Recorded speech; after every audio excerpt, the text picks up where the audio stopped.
ओम नमो भगवते वासुदेवाय। नमस्कार दोस्तों, स्वागत है आप सभी का हमारे चैनल भक्ति ज्ञान में। दोस्तों, आज मैं आपको श्री विष्णु पुराण की कथा सुना रहा हूँ, जिसमें हम श्री विष्णु पुराण के छठे अंश के चौथे अध्याय की कथा सुनेंगे, जिसमें हम वर्णन करेंगे प्राकृतिक प्रलय का वर्णन। श्री पराशर जी बोले, हे मामुने, जब जल सप्त ऋषियों के स्थान को भी पार कर जाता है तो यह संपूर्ण त्रिलोकी एक महासमुद्र के समान हो जाती है। हे मैत्रेय, तदंतर भगवान विष्णु के मुख निश्वास से प्रकट हुआ वायु उन मेघों को नष्ट करके पुनः 100 वर्ष तक चलता रहता है। फिर जनलोक निवासी सनक आदि सिद्ध गण से स्तुत और ब्रह्मलोक को प्राप्त हुए मुमुक्षुओं से ध्यान किए हुए जाते सर्वभूत में अचिंत्य अनादि जगत के आदि कारण आदि कर्ता भूत भावन मधुसूदन भगवान हरि विश्व के संपूर्ण वायु को पीकर अपनी दिव्य माया रूपिणी योग निंद्रा का आश्रय ले अपने वासुदेवात्मक स्वरूप का चिंतन करते हुए उस महासमुद्र में शेष सैया पर शयन करते हैं। हे मैत्रेय, इस प्रलय के होने में ब्रह्मा रूपधारी भगवान हरि का शयन करना ही निवेद है, इसलिए यह नैमित्तिक प्रलय कहलाता है। जिस समय सर्वात्मा भगवान विष्णु जागते रहते हैं, उस समय संपूर्ण संसार की चेष्टाएं होती रहती हैं, और जिस समय वे अच्युत माया रूपी सैया पर सो जाते हैं, उस समय संसार भी लीन हो जाता है। जिस प्रकार ब्रह्मा जी का एक दिन 1000 चतुर्युग का होता है, उसी प्रकार संसार के एकावर्ण रूप हो जाने पर उसकी रात्रि भी उतनी ही बड़ी होती है। उस रात्रि का अंत होने पर अजन्मा भगवान विष्णु जागते हैं और ब्रह्मा रूप धारण कर जैसा तुमने पहले कहा था उसी क्रम से फिर सृष्टि रचते हैं। हे द्विज, इस प्रकार तुमसे कल्पांत में होने वाले नैमित्तिक एवं अवान्तर प्रलय का वर्णन किया। अब दूसरे प्राकृतिक प्रलय का वर्णन सुनो। मुने, अनावृष्टि आदि के संयोग से संपूर्ण लोक और निखिल पातालों के नष्ट हो जाने पर तथा भगवत इच्छा से तथा प्रलय काल के उपस्थित होने पर जब मैं तत्व से लेकर पृथ्वी आदि पंच विशेष पर्यंत संपूर्ण विकार क्षीण हो जाते हैं, तो प्रथम जल पृथ्वी के गुण गंध को अपने में लीन कर लेता है। इस प्रकार गंध छीन लिए जाने से पृथ्वी का प्रलय हो जाता है। गंध तन्मात्रा के नष्ट हो जाने पर पृथ्वी जलमय हो जाती है। उस समय बड़े वेग से घोर शब्द करता हुआ जल बढ़कर इस संपूर्ण जगत को व्याप्त कर लेता है। यह जल कभी स्थिर होता है और कभी बहने लगता है। इस प्रकार तरंगमालाओं से पूर्ण इस जल से संपूर्ण लोक सब ओर से व्याप्त हो जाते हैं। तदंतर जल के गुण रस को तेज अपने में लीन कर लेता है। इस प्रकार रस तन्मात्रा का क्षय हो जाने से जल भी नष्ट हो जाता है। तब रसहीन हो जाने से जल अग्नि रूप हो जाता है तथा अग्नि के सब ओर व्याप्त हो जाने से जल के अग्नि में स्थित हो जाने पर वह अग्नि सब ओर फैलकर संपूर्ण जल को सोख लेता है और धीरे धीरे यह संपूर्ण जगत ज्वाला से पूर्ण हो जाता है। जिस समय संपूर्ण लोक ऊपर नीचे तथा सब ओर अग्नि शिखाओं से व्याप्त हो जाता है, उस समय अग्नि के प्रकाशक स्वरूप को वायु अपने में लीन कर लेता है। सबके प्राण स्वरूप उस वायु में जब अग्नि का प्रकाशक रूप लीन हो जाता है, तो रूप तन्मात्रा के नष्ट हो जाने से अग्नि रूपहीन हो जाता है। उस समय संसार के प्रकाशहीन और तेज के वायु में लीन हो जाने से अग्नि शांत हो जाता है और अति प्रचंड वायु चलने लगता है। तब अपने उद्धव स्थान आकाश का आश्रय कर वह प्रचंड वायु ऊपर नीचे तथा सब ओर 10 दिशाओं में बड़े वेग से चलने लगता है। तदंतर वायु के गुण स्पर्श को आकाश लीन कर लेता है। तब वायु शांत हो जाता है और आकाश आवरणहीन हो जाता है। उस समय रूप रस स्पर्श गंध तथा आकार से रहित अत्यंत महान एक आकाश ही सबको व्याप्त करके प्रकाशित होता है। उस समय चारों ओर से गोल छिद्र स्वरूप शब्द लक्षण आकाश ही शेष रहता है और वह शब्द मात्र आकाश सबको आच्छादित किए रहता है। तदंतर आकाश के गुण शब्द को भूत आदि ग्रस लेता है। इस भूत आदि में ही एक साथ पंचभूत और इंद्रियों का भी लय हो जाने पर केवल अहंकारात्मक रह जाने से यह तामस तम प्रधान कहलाता है। फिर इस भूत आदि को भी सत्व प्रदान होने से बुद्धि रूप महतत्व ग्रस लेता है। जिस प्रकार पृथ्वी और महतत्व ब्रह्मांड के अंतर जगत के आदि अंत सीमा है, उसी प्रकार उसके ब्रह्म जगत का भी है। हे महाबुद्धे, इसी तरह जो 7 आवरण बताए गए हैं वे सभी प्रलय काल में पूर्वतः पृथ्वी आदि क्रम से परस्पर अपने अपने कारणों में लीन हो जाते हैं, जिससे यह संपूर्ण लोक व्याप्त है। वह संपूर्ण भूमंडल, 7 द्वीप, 7 समुद्र, 7 लोक और सकल पर्वत श्रेणियों के सहित जल में लीन हो जाता है। फिर जो जल का आवरण है उसे अग्नि पी जाता है तथा अग्नि वायु में और वायु आकाश में लीन हो जाता है। हे द्विज, आकाश को भूतादि तामस अहंकार, भूतादि को महतत्व और इन सबके सहित महतत्व को मूल प्रकृति अपने में लीन कर लेती है। हे मामुने, न्यूनादक से रहित जो सत्वादि तीनों गुणों की साम्यावस्था है उसी को प्रकृति कहते हैं। इसी का नाम प्रधान भी है। यह प्रधान ही संपूर्ण जगत का परम कारण है। यह प्रकृति व्यक्त और अव्यक्त रूप से सर्वमयी है। हे मैत्रेय, इसीलिए अव्यक्त में व्यक्त रूप लीन हो जाता है। इससे पृथक जो एक शुद्ध अक्षर नित्य और सर्वव्यापक पुरुष है वह भी सर्वभूत परमात्मा का अंश ही है। जिस सत्ता मात्र स्वरूप आत्मा देहादि संघात से पृथक रहने वाले ज्ञानात्मा एवं ज्ञातत्व सर्वेश्वर में नाम और जाति आदि की कल्पना नहीं है, वही सबका परम आश्रय पर ब्रह्म परमात्मा है और वही ईश्वर है। वह विष्णु ही इस अखिल विश्व रूप से अवस्थित है। उसको व्याप्त हो जाने पर योगी जन फिर इस संसार में नहीं लौटते। जिस व्यक्त और अव्यक्त स्वरूपणी प्रकृति का मैंने वर्णन किया है वह तथा पुरुष ये दोनों भी उस परमात्मा में ही लीन हो जाते हैं। वह परमात्मा सबका आधार और एकमात्र अधीश्वर है। उसी का वेद और वेदांतों में विष्णु नाम से वर्णन किया जाता है। वैदिक कर्म 2 प्रकार का है, प्रवृत्ति रूप कर्म योग और निवृत्ति रूप संख्या योग। इन दोनों प्रकार के कर्मों से उस सर्वभूत पुरुषोत्तम का ही यजन किया जाता है। रक यजु और साम वेदोक्त प्रवृत्ति मार्ग से लोग उन यज्ञपति पुरुषोत्तम यज्ञ पुरुष का ही पूजन करते हैं तथा निवृत्ति मार्ग में स्थित योगी जन भी उन्हीं ज्ञानात्मा ज्ञान स्वरूप मुक्ति फलदायक भगवान विष्णु का ही ज्ञान योग द्वारा यजन करते हैं। हस्व, दीर्घ और लुप्त इन त्रिविध स्वरों से जो कुछ कहा जाता है तथा जो वाणी का विषय नहीं है वह सब भी अव्ययात्मा विष्णु ही है। वह विश्व रूपधारी विश्व रूप परमात्मा श्री हरि ही व्यक्त अव्यक्त एवं अविनाशी पुरुष है। हे मैत्रेय, उन सर्वव्यापक और अविकृत रूप परमात्मा में ही व्यक्ता व्यक्त रूपणी प्रकृति और पुरुष लीन हो जाते हैं। हे मैत्रेय, मैंने तुमसे जो द्वैपार्ध काल कहा है वह उन विष्णु भगवान का केवल एक दिन है। हे मामुने, व्यक्त जगत के अव्यक्त प्रकृति में और प्रकृति के पुरुष में लीन हो जाने पर इतने ही काल की विष्णु भगवान की रात्रि होती है। हे द्विज, वास्तव में तो उन नित्य परमात्मा का ना कोई दिन है और ना रात्रि, तथापि केवल उपचार अध्यारोप से ऐसा कहा जाता है। हे मैत्रेय, इस प्रकार मैंने तुमसे यह प्राकृत प्रलय का वर्णन किया। अब तुम अत्यंतिक प्रलय का वर्णन और सुनो।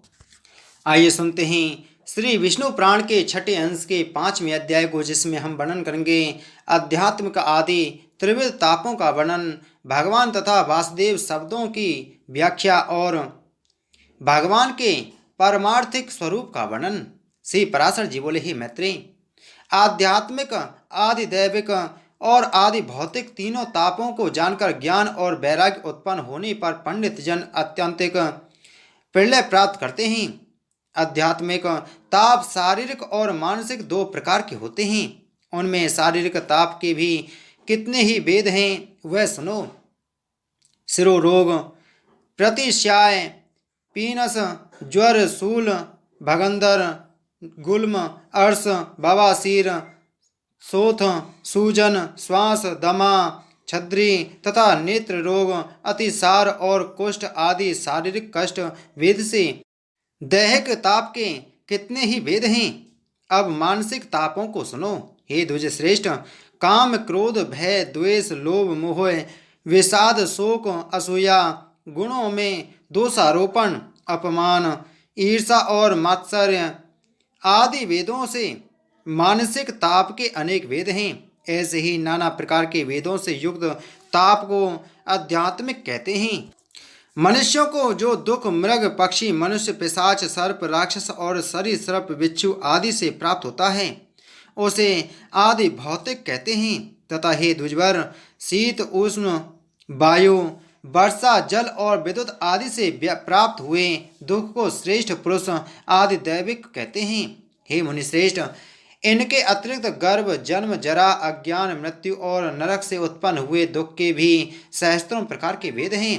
अत्यंत मलपूर्ण गर्भाशय में उल्ब गर्भ की झिल्ली से लिपटा हुआ यह सुकुमार शरीर जीव, जिसकी पीठ और ग्रीवा की अस्थियां कुंडलाकार मुंडी रहती है, माता के खाए हुए अत्यंत तापप्रद खट्टे कड़वे चरपरे गर्म और खारे पदार्थ से जिसकी वेदना बहुत बढ़ जाती है, जो मल मूत्र महापंख में पड़ा पड़ा संपूर्ण अंगों में अत्यंत पीड़ित होने पर भी अपने अंगों को फैलाने या सिकोड़ने में समर्थ नहीं होता और चेतना युक्त होने पर भी श्वास नहीं ले सकता, अपने सैकड़ों पूर्व जन्मों का स्मरण कर कर्मों से बंधा हुआ अत्यंत दुखपूर्वक गर्भ में पड़ा रहता है। उत्पन्न होने के समय उसका मुख मल मूत्र रक्त और वीर आदि में लिपटा रहता है और उसके संपूर्ण अस्थि बंधन प्राजापत्य गर्भ को संकुचित करने वाली वायु से अत्यंत पीड़ित होते हैं। प्रबल प्रसूति वायु उसका मुख नीचे को कर देती है और वह आतुर होकर बड़े कलेश के साथ माता के गर्भाशय से बाहर निकल पाता है। हे मुनि सत्तम, उत्पन्न होने के अनंतर वह वायु का स्पर्श होने से अत्यंत मूर्छित होकर वह जीव बेसुध हो जाता है। उस समय वह जीव दुर्गंध युक्त फोड़े में से गिरे हुए किसी कंटक विद्ध अथवा आर्य से चीरे हुए कीड़े के समान पृथ्वी पर गिरता है। उसे स्वयं खुजलाने अथवा करवट लेने की भी शक्ति नहीं रहती। वह स्नान तथा दुग्धपान आदि आहार भी दूसरे की ही इच्छा से प्राप्त करता है। अपवित्र मल मूत्र आदि में सने हुए बिस्तर पर पड़ा रहता है। उस समय कीड़े और डांस आदि उसे काटते हैं, तथापि वह उन्हें दूर करने में भी समर्थ नहीं होता। इस प्रकार जन्म के समय और उसके अनंतर वाली अवस्था में जीव आदि भौतिक आदि अनेकों दुख भोगता है। अज्ञान रूप अंधकार से आवृत होकर मूढ़ हृदय पुरुष यह नहीं जानता कि मैं कहाँ से आया हूँ, कौन हूँ, कहाँ जाऊँगा तथा मेरा स्वरूप क्या है, मैं किस बंधन से बंधा हूँ, इस बंधन का क्या कारण है अथवा यह अकारण ही प्राप्त हुआ है। मुझे क्या करना चाहिए और क्या ना करना चाहिए तथा क्या कहना चाहिए और क्या नहीं कहना चाहिए, धर्म क्या है अधर्म क्या है, किस अवस्था में मुझे किस प्रकार रहना चाहिए, क्या कर्तव्य है और क्या अकर्तव्य है, अथवा क्या गुण में और क्या दोष में है। इस प्रकार पशु के समान विवेक शून्य शिष्णोदर परायण पुरुष अज्ञान जनित महान दुख भोगते हैं। हे द्विज, अज्ञान तामस भाव विकार है, अतः अज्ञानी पुरुषों की तामसिक कर्मों के आरंभ में प्रवृत्ति होती है। इसे वैदिक कर्मों का लोप हो जाता है। मनीष जनों ने कर्म लोप का फल नरक बतलाया है, इसलिए अज्ञानी पुरुष को यह लोक और परलोक दोनों जगह अत्यंत ही दुख भोगना पड़ता है। शरीर के जरा जर्जरित हो जाने पर पुरुष के अंग प्रत्यंग शिथिल हो जाते हैं, उसके दांत पुराने होकर उखड़ जाते हैं और शरीर में झुर्रियां तथा नस नाड़ियों से आवृत हो जाता है। उसकी दृष्टि दूरस्थ विषय के ग्रहण करने में असमर्थ हो जाती है। नेत्रों के तारे गोलकों में घुस जाते हैं। नासिका के रंध्रों में से बहुत से रोम बाहर निकल आते हैं और शरीर कांपने लगता है। उसकी समस्त हड्डियां दिखलाई देने लगती हैं। मेरुदंड झुक जाता है तथा जठराग्नि के मंद पड़ जाने से उसके आहार और पुरुषार्थ कम हो जाते हैं। उस समय उसके चलना फिरना, उठना बैठना और सोना आदि सभी चेष्टाएं बड़ी कठिनता से होती हैं।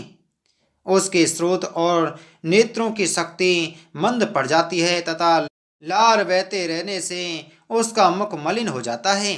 अपनी संपूर्ण इंद्रियां स्वाधीन न रहने के कारण वह सब प्रकार मरणासन हो जाता है तथा स्मरण शक्ति के क्षीण हो जाने से वह उसी समय अनुभव किए हुए समस्त पदार्थों को भी भूल जाता है।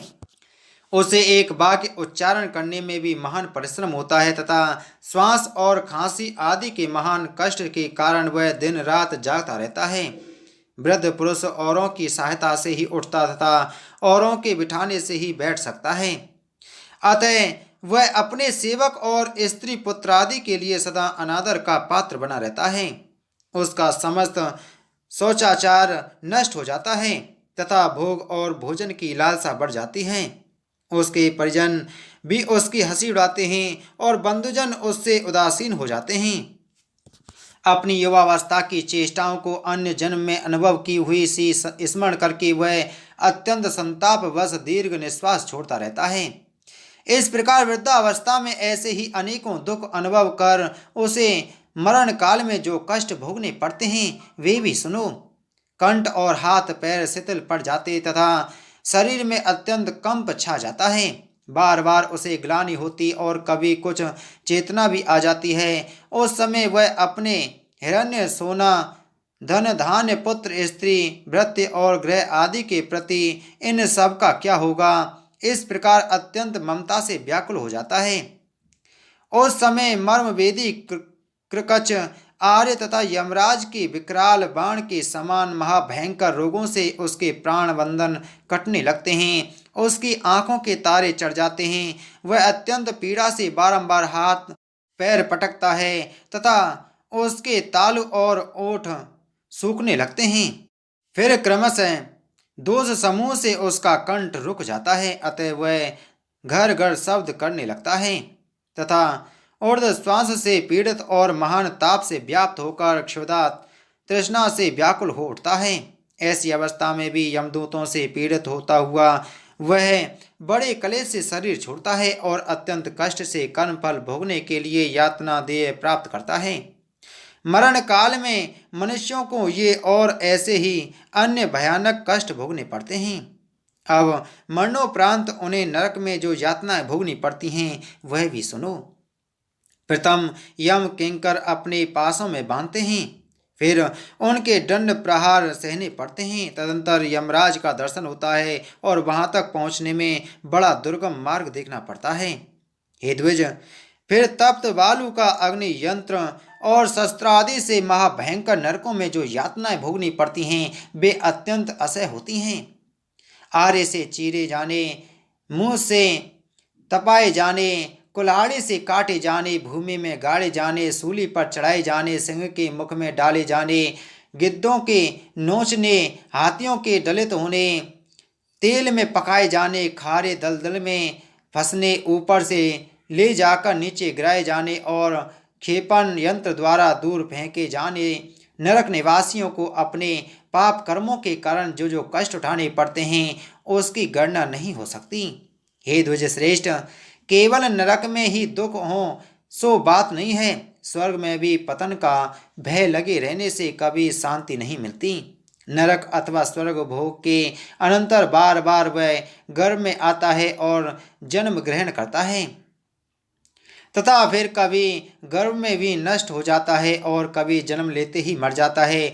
जो उत्पन्न हुआ है वह जन्मते ही बाल्यावस्था में, युवावस्था में, मध्यम में वह अथवा जराग्रस्त होने पर अवश्य मर जाता है। जब तक जीता है तब तक नाना प्रकार के कष्टों से घिरा रहता है। जिस तरह की कपास का बीज तंतुओं के कारण सूत्रों से घिरा रहता है, द्रव्य के उपार्जन, रक्षण और नाश में तथा इष्ट मित्रों के विपत्ति ग्रस्त होने पर भी मनुष्यों को अनेकों दुख उठाने पड़ते हैं। हे मैत्रेय, मनुष्यों को जो जो वस्तुएं प्रिय हैं वे सभी दुख रूपी वृक्ष का बीज हो जाती हैं। स्त्री, पुत्र, मित्र, अर्थ, ग्रह, क्षेत्र और धन आदि से पुरुषों को जैसा दुख होता है वैसा सुख नहीं होता। इस प्रकार सांसारिक दुख रूप सूर्य के ताप से जिनका अंतःकरण तप्त हो रहा है, उन पुरुषों को मोक्ष रूपी वृक्ष की घनी छाया को छोड़कर और कहाँ सुख मिल सकता है। अतः मेरे मत में गर्भ, जन्म और जरा आदि स्थानों में प्रकट होने वाले आध्यात्मिक आदि त्रिविध दुख समूह की एकमात्र सनातन औषधि भगवत प्राप्ति ही है, जिसका निर्तिशय आनंद रूप सुख की प्राप्ति कराना ही प्रधान लक्षण है। इसलिए पंडित जनों को भगवत प्राप्ति का प्रयत्न करना चाहिए। हे महामुने, कर्म और ज्ञान ये दो ही उसकी प्राप्ति के कारण कहे गए हैं। ज्ञान दो प्रकार का है, शास्त्रजन्य तथा विवेकज। शब्द ब्रह्म का ज्ञान शास्त्रजन्य है और पर ब्रह्म का बोध विवेकज है। हे विप्रसे, अज्ञान घोर अंधकार के समान है, उसको नष्ट करने के लिए शास्त्रजन्य ज्ञान दीपकवत और विवेक जन ज्ञान सूर्य के समान है। हे मुनि श्रेष्ठ, इस विषय में वेदार्थ का स्मरण कर मनु जी ने जो कुछ कहा है वह बतलाता हूँ, श्रवण करो। ब्रह्म दो प्रकार का है, शब्द ब्रह्म और पर ब्रह्म। शब्द ब्रह्म शास्त्रजन्य ज्ञान में निपुण हो जाने पर जिज्ञासु विवेकज ज्ञान के द्वारा पर ब्रह्म को प्राप्त कर लेता है। अथर्ववेद की श्रुति है कि विद्या दो प्रकार की है, परा और अपरा। परा से अक्षर ब्रह्म की प्राप्ति होती है और अपरा ऋगादि वेदत्रीय रूपा है, जो अव्यक्त, अजर, अचिंत्य, अज, अव्यय, अनिर्देश्य, अरूप, पानी, पादादि शून्य, व्यापक, सर्वगत, नित्य, भूतों का आदि कारण, स्वयं कारणहीन तथा जिससे संपूर्ण व्याप्य और व्यापक प्रकट हुआ है और जिसे पंडित जन ज्ञान नेत्रों से देखते हैं, वह परम धाम ही ब्रह्म है। मुमुक्षुओं को उसी का ध्यान करना चाहिए और वही भगवान विष्णु का वेद वचनों से प्रतिपादित अति सूक्ष्म परम पद है। परमात्मा का वह ब्रह्म स्वरूप ही भगवत शब्द का वाच्य है और भगवत शब्द ही उस आदि एवं अक्षय स्वरूप का वाचक है। जिसका ऐसा स्वरूप बतलाया गया है, उस परमात्मा के तत्व का जिसके द्वारा वास्तविक ज्ञान होता है, वही परम ज्ञान परा विद्या है। त्रयीमय ज्ञान कर्मकांड इससे पृथक अपरा विद्या है।